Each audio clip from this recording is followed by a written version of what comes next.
국세청장을 지낸 어떤 분의 글을 좀 보니까요, 인생을 살면서 피할 수 없는 것이 두 가지가 있는데, 그 첫째가 죽음이고 두 번째가 세금이다, 그렇게 이야기를 하더라고요. 저는 이 두 가지가 아니라 세 가지로 좀 말씀을 드리고 싶은데, 첫째는 출생이다, 두 번째는 죽음이고, 그리고 출생과 죽음 사이에 끼어있는 시련이다, 이렇게 세 가지로 말씀을 드리고 싶습니다. 우리 인생은 시련을 떠나 살 수 없는 것이죠. 다윗도 시편 13편에 보니까요, 고통이 얼마나 컸던지 온종일 번민과 근심이 가득하고 마치 내가 사망의 잠을 자는 것 같다고 이렇게 고백하고 있는 걸 볼 수가 있습니다. 자기가 겪고 있는 그 고통을 호소하고 있는 걸 볼 수가 있어요.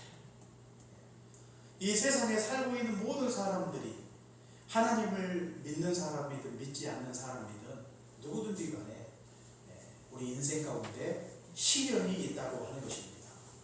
우리가 시련을 겪을 때마다 우리 마음속에 그런 질문이 우리 마음속에 있어요. 과연 이 시련이 어디에서 오는 것인가? 무엇 때문에 내가 이 같은 시련을 겪고 있는 것인가? 아마 이런 질문을 다 해보셨을 것입니다. 이 같은 시련이 우리 인생 가운데 있을 수밖에 없는 것은 여러 가지가 있는데요, 인생 자체가 시련이다, 이렇게 이야기를 할 수가 있죠. 범죄하고 난 이후에 인간은 시련을 떠나 살 수 없는 것입니다. 우리가 창세기 말씀에도 보니까 내가 평생 수고하여야 소산을 먹게 될 것이라고 이렇게 말씀을 하고 있고, 결국 흙으로 돌아갈 수밖에 없는 것이 우리 인생이라고 성경이 말씀하고 있는 걸 볼 수가 있습니다. 그래서 우리가 하나님을 믿든 믿지 않든 우리가 인생을 살아가면서 각자 나름대로 시련을 겪을 수밖에 없는 것입니다. 또 하나는 연단을 목적으로 우리가 시련을 겪게 되는 것입니다. 로마서 5장에도 보니까 환난은 인내를, 인내는 연단을 낳는다고 이렇게 말씀을 하고 있는 걸 볼 수가 있죠. 시련이 연단을 목적으로 하나님께서 우리에게 주신 것이죠. 우리가 하나님 앞에 섰을 때 우리가 예수님 믿고 곧바로 하나님 앞에 서는 것이 아니라 예수님 믿고 변화를 받아 하나님 앞에 서기를 간절히 원하셔서 우리에게 시련을 허락해 주신 것입니다.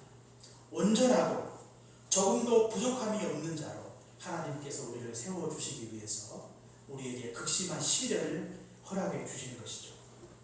또 하나 마지막으로 우리가 시련의 원인이 무엇일까요? 그것은 바로 이 여호와께로부터 오는 징계 때문에 우리가 시련을 겪게 된다고 하는 것입니다. 징계. 오늘 성경에도 보니까 10절, 11절과 12절에 보시면 여호와의 징계라 그랬어요. 여호와의 징계라. 여호와께서 우리에게 징계를 하신다 그 말이죠. 왜 징계하시는가? 그것은 인간의 죄 때문에 그런 것이죠. 죄에 대한 하나님의 진노가 징계로 나타나게 되는 것입니다. 우리가 지난달에 보셨던 에레미야 말씀을 통해서도 알 수가 있는데, 우리가 에레미야 1장에 보시면 에레미야가 환상을 보죠. 그 환상 중에 하나가 바로 끓는 가마 환상 아닙니까? 가마가 막 풀풀 끓고 있는데 그 가마가 북쪽으로 기울어져 있어요. 그 뜨거운 그 가마 속에 그 물이 쏟아졌을 때 얼마나 뜨겁겠어요? 그런데 이 끓는 가마가 북쪽으로부터 기울어졌다고 하는 것은 무엇을 의미하는가? 바로 북방의 이방인들이 침략해 온다는 그런 말씀이죠. 바벨론을 가리킵니다. 그래서 유다가 하나님을 버리고 우상을 숭배한 죄에 대하여 하나님이 징계하십니다. 어떻게 징계하시는가? 바벨론을 통해서 징계하시는 것입니다. 우리가 2021년도 첫 주 예배 때 드렸던 우리가 사무엘하 24장에서 보니까 이스라엘 백성들이 이 3일 동안의 전염병을 통해서 7만 명이 죽습니다. 왜 이렇게 많은 사람들이 3일 동안에 거쳐서 죽임을 당하게 되었는가? 성경은 바로 다윗의 죄 때문이라고 성경이 말씀을 하고 있죠. 하나님께서 원치 않는 인구 조사를 실시함으로 말미암아 결국 그 죄로 인해 자기 백성들이 죽습니다. 이것도 역시 죄로 말미암아 하나님께서 내리신 징계라고 이렇게 말씀을 드릴 수가 있어요. 징계는 죄 때문에 오는 것입니다. 죄. 하나님이 결코 그 죄를 간과하지 아니하시고 죄에 대한 하나님의 진노가 각자에게 또는 국가적으로 하나님의 이 징계로 우리 가운데 오는 것입니다. 그 징계 자체가 우리에게 크나큰 고통이 될 수가 있는 것입니다. 그렇기 때문에 우리에게 시련이 닥쳐올 때 우리가 생각해야 될 것이 무엇인가? 혹시 내 안에 있는 죄로 말미암아 내가 이 같은 시련을 겪고 있는 것이 아닌가? 생각해야 되는 것입니다. 또 실제로 우리 안에 있는 죄악 때문에 이 같은 시련이 오는 경우가 굉장히 많습니다. 우리가 성경을 통해서 이런 사건들을 너무나 많이 볼 수가 있죠. 흔한 사건이 아니에요. 죄로 인한 하나님의 징계는 우리가 성경에 보시면 헤아릴 수 없을 만큼 엄청나게 많은 사건들이 죄로 말미암아 하나님의 진노로 이 같은 시련이 임하고 있음을 성경이 우리에게 가르쳐주고 있는 것입니다. 그렇기 때문에 시련이 닥쳐올 때 그것이 여호와의 징계가 아닌지 다시 한번 깊이 생각하셔야 되겠습니다. 그렇다면 이 징계는 누구에게 오는 것인가? 오늘 성경 12절 같이 한번 읽겠습니다. 12절입니다. 시작. 여호와께서 그 사랑하시는 자를 징계하시되 마치 아기가 그 기뻐하는 아들에게 징계함 같이 하시니라. 아멘. 자, 여기 12절에 보니까 누구에게 징계하십니까? 사랑하시는 자를 징계하신다 그랬어요. 아니, 사랑하시면 축복하셔야지 왜 사랑하시는 자를 징계하시는가? 이렇게 우리가 물을 수가 있어요. 왜 사랑하시는 자를 징계하십니까? 사랑하는 자는 바로 하나님의 자녀, 하나님의 백성들을 가리키죠. 왜 하나님의 자녀들에게 하나님이 징계하시는가? 이렇게 물을 수가 있는 것이죠. 그 답은 뭘까요?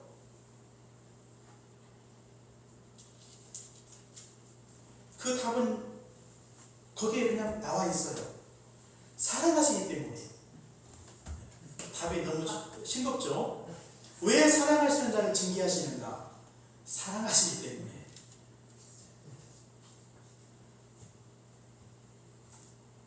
하나님 앞에 불순종의 죄를 지었음에도 불구하고 사랑하는 자를 징계하지 않고 그대로 방치하는 것은 그 사람을 망치는 것이고 그 사람을 죽이는 것입니다.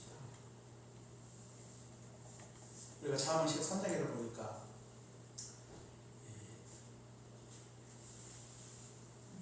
매를 싫어하는 자는 자식을 미워하는 자다 그랬어요. 자식을 사랑하는 자는 자식을 근실히 징계한다 이렇게 말씀을 하고 있죠. 자식이 그릇된 길로 걸어가면 그 자식을 징계하는 것이 옳은 것입니다. 그런데 징계하지 않고 그것을 그대로 모른 체하고 방치하는 것은 그 자식을 죽이는 것이죠. 엘리에게 두 아들이 있었어요. 엘리는 제사장이죠. 그런데 이 두 아들이 굉장히 질이 안 좋은 자들이에요. 그래서 하나님 앞에 드려야 될 제물을 자기 마음대로 취하여 먹기도 하고 회막에서 수종드는 여인들을 범하는 그런 악한 죄를 지었다고 하는 것입니다. 그런데 이런 악한 죄를 지었음에도 불구하고 자기 아버지 엘리는 그 자식의 죄에 대하여 굉장히 미온적입니다. 굉장히 안이하게 대처를 해요. 그 일로 인해서 그 아들들에게 어떤 일이 임합니까? 결국 두 아들이 죽어요. 그리고 엘리의 집에 하나님의 저주가 임하게 되는 것을 볼 수가 있습니다. 아들을 너무 사랑한 나머지 그냥 그들의 죄를 그대로 방치한 것입니다. 그들의 죄를 엄히 징계하지 않았어요. 그래서 결국 그 모든 화가 결국 누구에게 미치고 있습니까? 아들들에게 미치고 있는 것을 볼 수가 있습니다. 그러므로 하나님이 우리를 사랑하심으로 하나님의 자녀요 하나님의 백성된 우리들이 범죄했을 때 그 죄를 따라 징계하시는 것이 바로 하나님이 우리를 사랑하시는 증거라고 이렇게 말씀을 드릴 수가 있습니다. 그런데 사랑하고 있음에도 불구하고 징계하지 않는다면 우리가 히브리서 12장에 보니까 주께서 사랑하시는 자를 징계하시고 징계가 없으면 사생자라 그랬어요. 사생자라. 사생자가 무엇입니까? 사생자라고 하는 것은 법적으로 자녀가 아니다 그런 뜻이에요. 자녀는 자녀인데 법적으로 자녀가 아니에요. 법적으로 자녀가 아니기 때문에 진정한 자녀가 아니라는 그런 뜻으로 성경은 사생자다 이렇게 말씀을 하고 있어요. 진정으로 자녀라면 그 자녀를 징계하는 것이 마땅한데 죄악 가운데 있음에도 불구하고 그걸 방치하고 외면하는 것은 진정으로 그를 사랑한다고 말할 수 없는 것입니다. 그러므로 하나님께서 우리를 징계하실 때 그 징계가 마땅한 줄 알아야 되겠습니다. 징계는 악한 자에게만 한다고 생각하는 사람들이 많이 있어요. 그렇지 않습니다. 징계는 하나님의 자녀요 하나님의 백성된 우리들에게 하는 것입니다. 징계에 관한 한 면죄부가 없어요. 하나님의 자녀이기 때문에 예외를 두지 않습니다. 하나님의 자녀이기 때문에 사랑하시는 자들이기 때문에 더욱더 혹독하고 잔인하게 하나님께서 우리를 징계하실 수 있는 것입니다.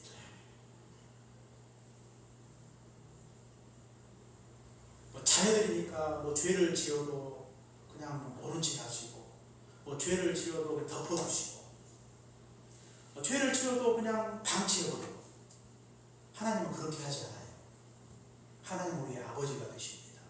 우리는 그의 자녀예요. 그의 백성들입니다. 혹독한 대가를 치르고서라도 하나님이 철저하게 징계하셔서 바른 길로 우리를 이끌어 주시는 것입니다. 이게 바로 우리 하나님이세요. 그렇기 때문에 우리 하나님의 자녀된 우리 하나님의 백성들은요 하나님을 두려워해야 돼요. 하나님을 무서워해야 된다고 말이죠. 왜요? 하나님은 징계하시고 죄를 지어도 그냥 나몰라라 하시고 모른 체 하시는 분이 아니라 그 죄를 기억해 주셨다가 반드시 그 죄에 대한 책임을 묻는 분이 바로 하나님이시라고 하는 것입니다. 무작정 징계하는 게 아니라 나름대로 어떤 징계하시는 목적이 있어요. 그렇기 때문에 우리는 하나님의 눈을 항상 의식하고 하나님 앞에 두려워하는 마음을 가져야 되겠습니다. 우리가 우리의 자녀가 아니면 다른 사람의 자녀를 우리가 징계를 한다든지 함부로 훈계할 수 없는 것입니다. 오히려 자녀이기 때문에 더 혹독하게 그들을 징계하지 않습니까? 어쩌면 하나님이 악인들에 대하여 어떤 면에서 더 소극적으로 그들을 징계할 수가 있어요. 하나님의 자녀이기 때문에 더 엄격하고 혹독하게 우리를 징계할 수 있는 것입니다. 그렇기 때문에 우리가 사소한 죄를 지었다 할지라도 그 죄에 대하여 하나님이 결코 간과하지 아니하시고 그 죄를 따라 반드시 징계하신다는 사실을 기억하시고 하나님을 항상 두려워하는 자로 살아가시기를 주의 이름으로 축원합니다. 그 다음에 세 번째로 하나님은 어떻게 징계하시는가? 우리가 성경 12절에 보니까 아비가 그 기뻐하는 아들을 징계하는 같이 그랬어요. 이 말이 무슨 말인고 하면 아비가 자식을 징계하듯 징계한다 그 말인데, 다른 말로 하면 하나님이 어떻게 징계하시는가? 사랑으로 징계한다 그런 뜻이에요. 사랑으로. 징계가 사랑이 빠져버리면 진정한 징계가 아니에요. 사랑을 없고 감정의 기초에서 징계하는 것은 진정한 징계가 아닙니다. 그 속에 사랑이 있을 때 진정한 징계가 되는 것이죠. 그러니까 하나님은 우리를 징계하실 때 어떻게 징계하시는가? 사랑으로 하신 것입니다. 사랑. 그런데 부모가 자녀를 징계할 때 종종 자기 감정에 못 이겨서 징계를 할 때도 종종 있어요. 너무 화가 치밀어서 그 화를 절제하지 못하고 감정에 매여서 징계를 할 때가 종종 있습니다. 그러나 하나님은 그런 분이 아니에요. 감정에 의해서 이렇게 흔들리는 분이 아닙니다. 하나님은 철저하게 사랑으로 징계하시는 것이죠. 그렇기 때문에 우리가 징계 가운데 있다 할지라도 우리가 반드시 기억해야 될 것이 무엇인가? 하나님이 우리를 사랑으로 징계하심으로 그 사랑을 신뢰하고 그 사랑을 확신하는 것입니다. 우리가 징계 가운데 들어가면 우리가 하나님의 사랑을 오해할 때가 있어요. 하나님의 사랑을 의심할 때가 있습니다. 하나님의 사랑을 불신할 때가 있어요.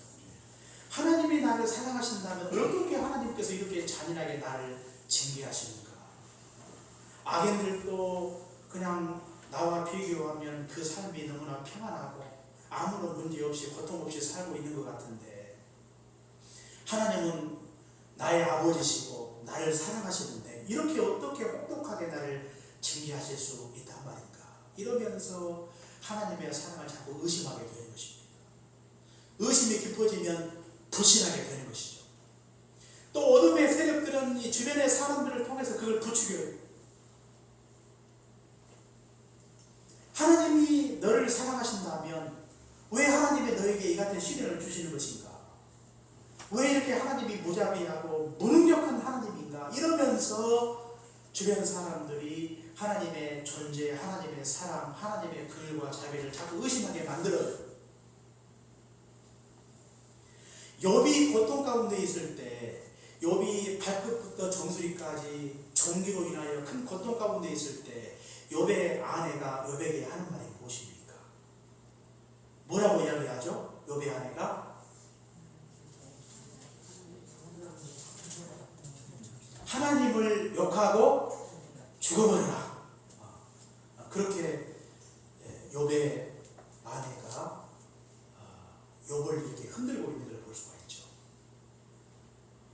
그야말로 욥에게 있어서 가장 치욕적인 말 아닙니까? 그 말이 무슨 말이에요? 하나님이 살아계시다면 어떻게 하나님을 사랑하는 욥에게 이 같은 극심한 시련과 고통을 주시는가? 이것은 하나님이 없는 것이요, 또 하나님을 사랑하지 않는 것이요, 하나님이 너에게 은혜와 긍휼을 베풀지 않는 증거다. 그렇기 때문에 하나님을 욕하고 차라리 죽어라. 그 고통 더 겪지 말고 차라리 죽는 것이 더 낫다고 이렇게 험한 말을 욥의 아내가 쏟아내고 있는 걸 볼 수가 있습니다. 그러나 그 같은 치욕적인 말을 듣고도 성경은 욥은 입술로 범죄치 않았다고 성경이 말씀을 하고 있어요. 다시 말하면 시련 가운데 있음에도 불구하고 욥은 하나님을 끝까지 신뢰했다는 걸 말씀이죠.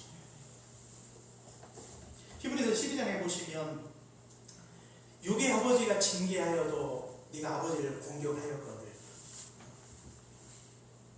영의 아버지에게 복종하는 것이 복종하려고 하지 않겠느냐, 이렇게 말씀을 하고 있는 걸 볼 수가 있어요. 아버지가 징계해도 그 아버지를 공경하는데 하늘의 아버지께서 우리의 죄를 따라 하나님이 엄중히 징계하실 때 그 하나님을 신뢰하는 것이 옳다는 거예요.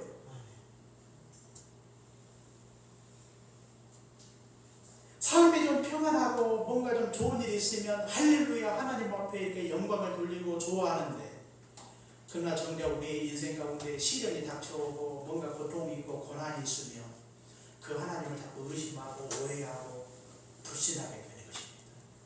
진짜 하나님은 나를 사랑하십니까? 나의 고통을 하나님이 알고 계십니까? 왜 하나님이 계속해서 침묵하십니까? 왜 하나님이 손을 내밀어 나를 그 고통의 자리에서 건져내시 아니하십니까? 과연 하나님은 능력이 있는가? 이러면서 자꾸 하나님을 불신하게 되는 것이죠. 그러나 우리는 어떤 징계가 우리에게 닥쳐와도 우리에게 필요한 자세가 무엇입니까? 그 하나님을 끝까지 신뢰하고 욥처럼 입술로 범죄하지 않는 것입니다. 징계 가운데 있다 할지라도 내가 하나님을 사랑합니다.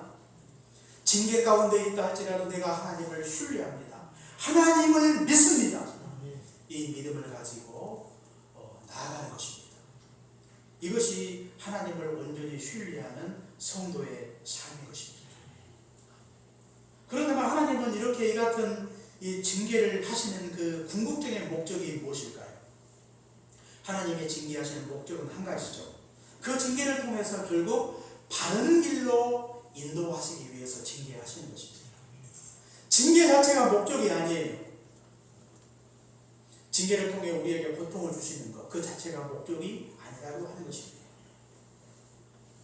징계를 통해서 하나님이 우리를 바른 길로 이끌어 주시는데, 징계 가운데 있을 때 자기를 돌아보게 되고, 징계 가운데 있을 때 죄를 깨닫게 되고, 징계 가운데 있을 때 죄로부터 돌이키게 되고, 그래서 결국 우리를 바른 길로 이끌어 주시는 것입니다.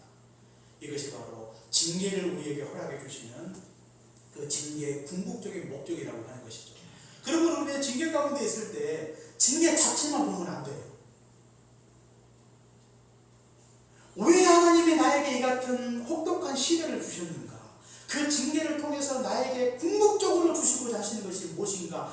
여기에 초점을 맞춰야지, 그 징계를 통해서 겪는 고통에만 초점을 맞추면 우리가 그것을 감당하기가 너무나도 어렵다고 하는 것입니다. 징계는 우리를 바른 길로 인도하는데 매우 효과적이에요. 매우. 사람들이 죄악 가운데 있을 때 그것을 돌이키기가 얼마나 어려운지 몰라요. 생각이 없어서 돌이키지 못하는 게 아닙니다. 징계를 통해서 엄청난 자극이 필요하죠. 죄악 가운데 살고 있을 때 우리가 이성적으로 그것이 쉽게 납득이 된다고 해서 우리가 죄로부터 돌이킬 수 있는 건 아니에요. 내가 우리 마음속 깊이 박히듯 하나님이 엄중한 징계가 우리 인생 가운데 임하게 되면 그 징계를 통해서 우리 안에 있는 죄를 새롭게 발견하고 그 죄를 끊어버리고 죄로부터 돌이켜서 우리가 어긋난 길이 아니라 바른 길로 걸어갈 수 있도록 안내자의 역할을 감당하는 것이 바로 징계라고 하는 것입니다. 징계가 우리에게 크나큰 의미가 있어요.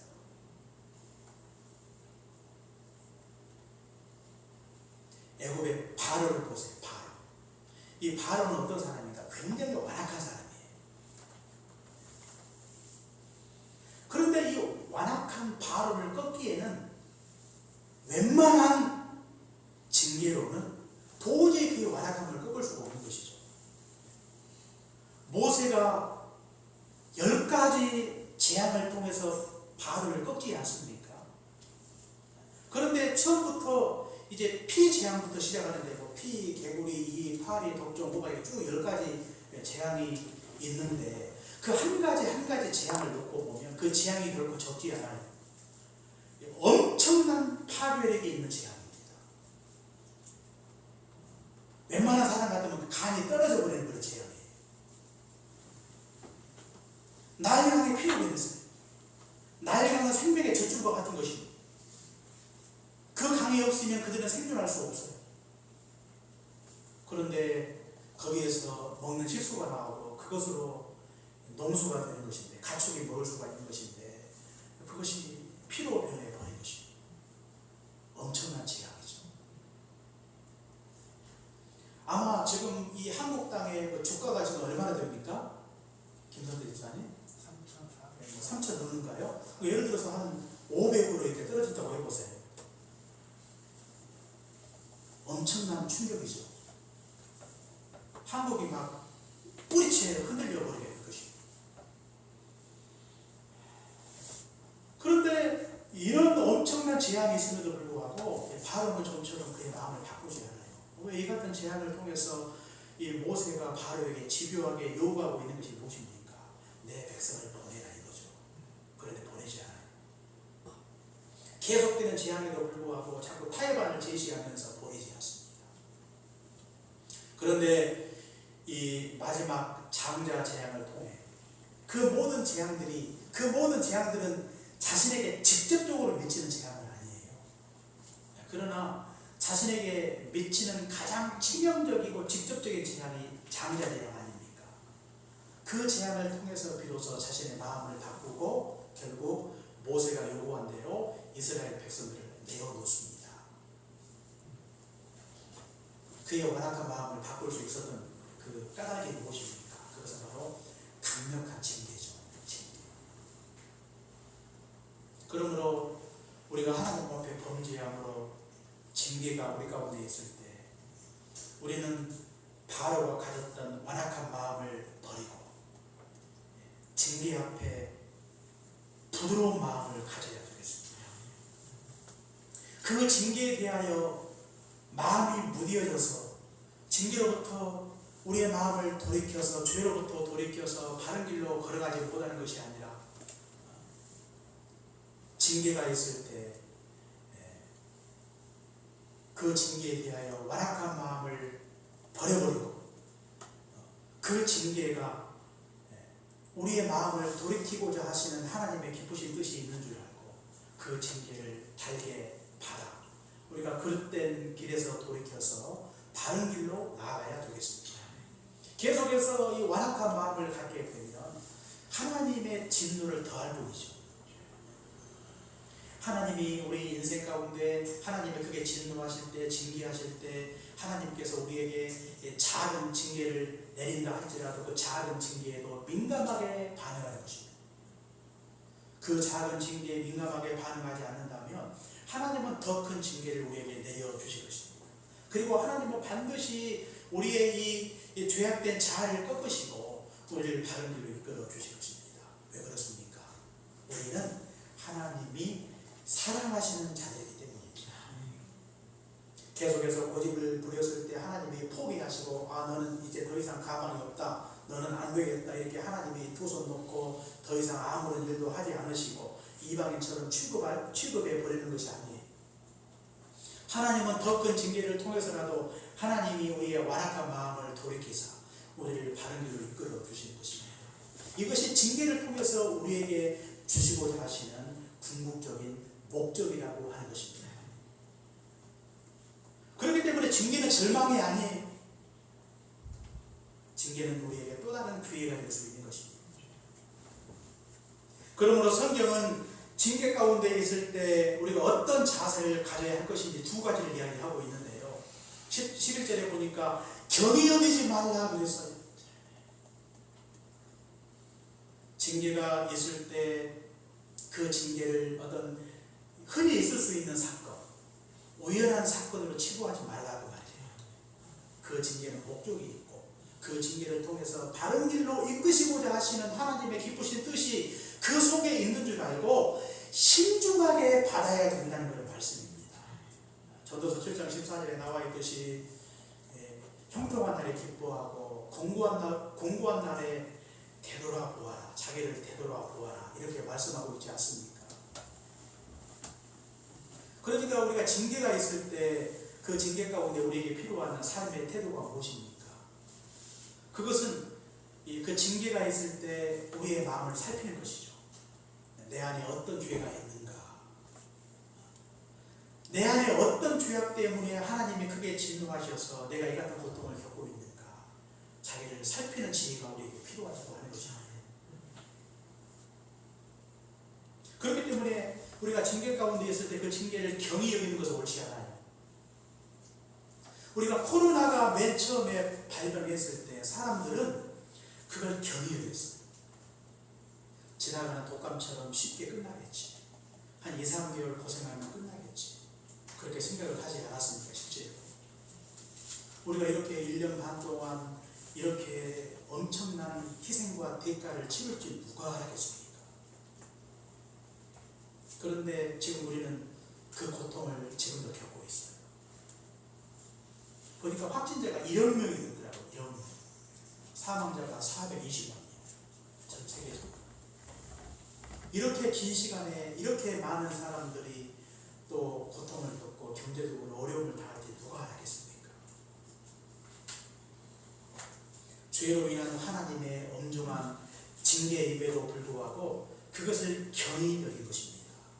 그런 태도는 바르게 하지 않습니다. 우리가 이 하나님의 엄중한 징계 앞에 우리에게 필요한 삶의 태도가 무엇입니까? 그것을 신중하게 받아들이는 것입니다. 엄중하게 여기는 것이죠.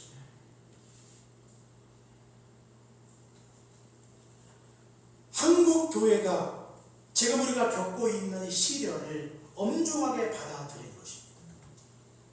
세속화의 죄를 회개하고 우상 숭배의 죄를 회개하고 더 나아가 주님의 십자가를 지고 주님을 쫓지 못했던 이 안일한 우리의 신앙을 하나님 앞에 철저하게 회개하고 돌이킬 때예요. 하나님께서 우리 안에 있는 모든 진노를 거두시고 우리에게 큰 복을 허락해 주실 것입니다. 자기를 돌아보는 것, 이것이 바로 징계 가운데 있는 성도의 삶인 것입니다. 또 하나 우리에게 필요한 것은 성경 11절에 보니까 그 꾸지람을 싫어하지 말라 그랬어요. 징계는 아픈 것입니다. 그렇기 때문에 징계가 우리 안에 닥쳐올 때 그 고통이 너무 커서 그걸 좋아할 사람은 없을 거예요. 그러나 징계는 이런 부정적인 면도 있지만 긍정적인 면이 훨씬 큰 것입니다. 그런 고통을 통해서 우리가 죽음으로 치닫는 것이 아니라 그런 고통을 통해서 내가 살 수 있다면, 그런 고통을 통해서 우리가 진리 안에 거할 수 있다면, 그런 고통을 통해서 하나님 앞에 온전하고 조금도 부족함이 없는 자로 세워져 갈 수 있다면 그만한 대가를 치를 충분한 가치가 있는 것입니다.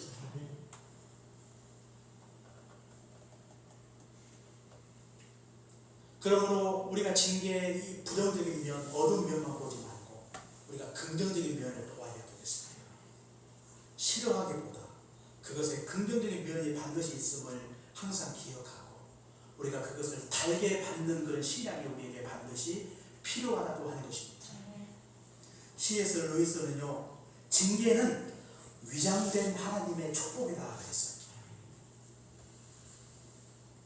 징계는 위장된 하나님의 사랑입니다. 징계는 하나님이 우리에게 주시는 마지막 기회입니다. 징계는 하나님이 우리를 내쳐버린 게 아니에요. 포기한 게 아닙니다. 벼락으로 밀어버린 게 아니에요. 징계를 통해서 우리에게 주시는 마지막 기회가 되는 것입니다. 그 기회를 붙잡지 않으면 우리는 엘리의 두 아들과 같은 꼴이 되는 것입니다. 하나님이 우리에게 수없이 많이 우리에게 사랑의 손을 내밀고 계시는 것입니다. 징계를 통해서, 위장된 축복을 통해서 하나님께서 우리에게 손을 내밀고 계시는 거예요. 회개하라. 죄악된 길에 더 이상 안주하지 말고 그 죄로부터 돌이켜서 바른 길로 나아가라. 그래야 내가 살고 내 집에 살고 교회가 사는 길이라고 하나님께서 우리에게 전유하고 계시는 것입니다. 그래서 이런 하나님의 징계 안에 하나님의 열정이 묻어있고 하나님의 사랑이 있고 하나님의 뜨거운 외침이 그 징계 속에 있는 것입니다.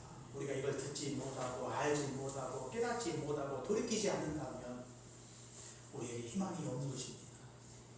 코로나 시대에 1년 반 동안 겪으면서 벌써 지금 8월달이 됐으니까 훨씬 넘었는데 우리가 이런 혹독한 징계 가운데 있으면서도 아직도 그것을 하나님의 징계로 깨닫지 못하고 계속해서 죄악된 길로 치닫게 된다면 인류는 더 이상 소망이 없는 것이죠. 먼저 하나님의 교회가 하나님 앞에 철저하게 회개하고 자기를 돌아보아 죄를 끊어내고 바른 길로 걸어가야 우리 민족의 미래가 소망이 있는 것입니다. 하나님의 엄중한 이 메시지를 항상 기억하시고 하나님이 우리를 미워해서 내리시는 징계가 아니라 사랑하셔서 내리시는 하나님의 마지막 죄임을 항상 기억하고 그 징계를 달게 받고 징계로부터 돌이켜서 하나님께서 우리 민족과 교회 가운데 예비하신 하나님의 축복의 이 손을 뿌리쳐버리지 말고 그 축복의 손을 붙잡으시는 그런 복된 인생 살아가시기를 주의 이름으로 축원합니다. 기도하겠습니다. 사랑의 주님 감사합니다. 징계를 통해서라도 우리를 바른 길로 이끄시고자 하시는 하나님의 은혜와 그 사랑을 생각할 때 하나님 앞에 감사함으로 영광을 돌립니다. 징계는 우리를 내어버림이 아니요 내쳐버림이 아니요 외면한 것이 아니요 우리를 사랑하셔서 징계를 통해서 죄를 깨닫고 죄로부터 돌이켜서 바른 길로 이끄시고자 하시는 그 목적이 분명한 줄 알고 징계는 하나님의 위장된 하나님의 축복이요 하나님의 또 다른 사랑의 방식인 줄 알고 우리가 기꺼이 징계조차도 믿음으로 잘 감당할 수 있도록 은혜로 함께하여 주옵소서. 형통한 날에 기뻐하고 환난 중에 자기를 되돌아 보아라. 하나님이 두 가지를 병행하셨다 말씀해 주셔서 하나님 아버지 우리 민족 가운데 인류 가운데 이 같은 재앙을 내리시는 하나님의 기쁘신 뜻이 무엇인지 밝히게 하라 알게 도와주셔서 하나님을 오해하고 의심하고 불신하지 말게 하시고 더욱더 하나님을 끝까지 신뢰하고 하나님의 기쁘신 뜻을 깨달아 죄로부터 돌이켜서 주의 말씀에 순종하는 한국교회로 거듭나는 복된 역사가 있게 하여 주옵소서. 예수님 이름으로 기도합니다. 아멘.